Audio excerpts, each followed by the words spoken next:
A royal sleepover. Psst, Elsa! Anna gently nudged her sister. Wake up! Elsa shifted groggy. Go to bed, Anna, she said. I can't sleep. Anna flopped down on Elsa's bed. Then she smiled slyly. Want to have a sleepover? Elsa opened her eyes and grinned. That sounded like fun.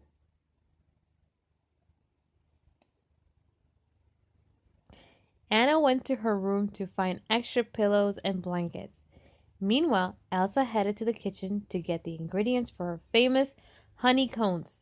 After all, a sleepover wasn't a sleepover without snacks.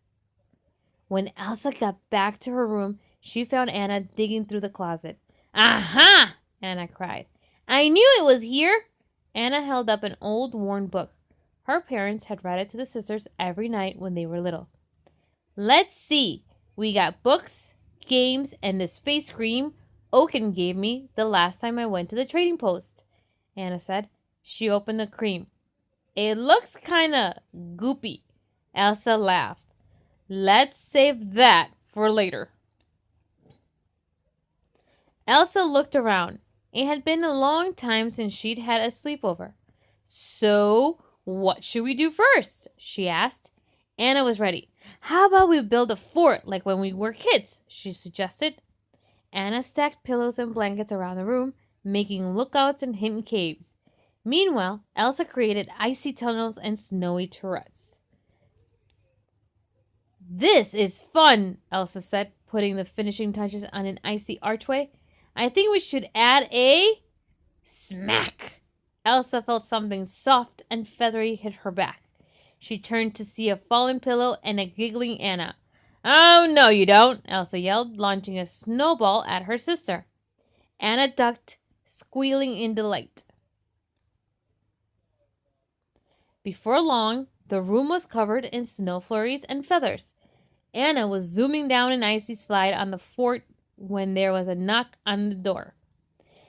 Is it daytime already? A familiar voice asked.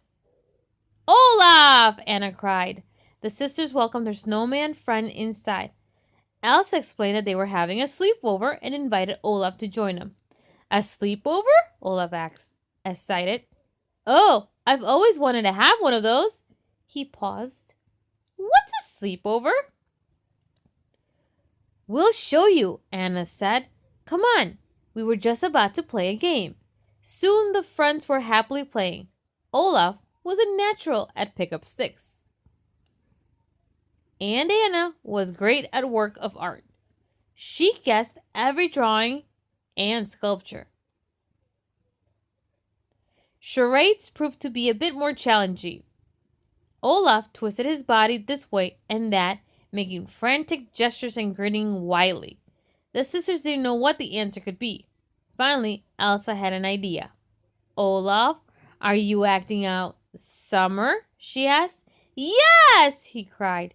You're good at this. Elsa laughed. Maybe it's time to do something else, she said. How about a scary story? Anna went first, using her spookiest, most dramatic voice. According to the legend, the hairy hooligan only comes out on nights like these, looking for his next victim. How do you know when the hairy hooligan is around? Olaf asked. He lets out a low moan, Anna answered. Ooh, a sad whine echoed through the room. Wow, that's really scary, Anna, Olaf said, impressed. Anna blinked. That wasn't me. Oh. The cry sounded like it was coming from outside the castle. Elsa, Anna, and Olaf ran to the window. There was a shadowy figure walking toward them. Stay here, Elsa said, running down the hall, but Anna and Olaf followed. They couldn't let Elsa face the hairy hooligan alone. Elsa opened the castle door, and the friends peered into the darkness. Olaf held Anna's hand, bracing himself for the hairy hooligan, pointed teeth and sharp claws. But it wasn't a monster after all. It was Sven. Sven! Elsa called out. What's wrong? Anna took one look at the reindeer and guessed what was going on. You couldn't sleep, could you, Sven? She patted him on the nose. I bet Kristoff is snoring and keeping you awake. The troll said his snores are loud enough to start an avalanche. Sven nodded. You could come to our sleepover, Olaf said. From what I can tell, there's very little sleeping involved. Soon, the group was happily settled in Elsa's room. How about another story? Elsa suggested. She held up the book her parents had read to her and Anna all those years earlier. Excellent, Anna agreed. She fluffed some pillows and she, Olaf, and Sven got comfortable as Elsa began reading. Once upon a time. A little while later, Elsa reached her favorite part of the story. And the brave queen slayed the dragon, she read. Elsa stopped, hearing the sounds of heavy breathing around her. The rest of the slumber party had fallen asleep. Smiling, Elsa put down the book. She gently tucked in Anna, Olaf, and Sven and climbed into bed. Then, with one last look at Anna and her friends, Elsa too drifted off to sleep.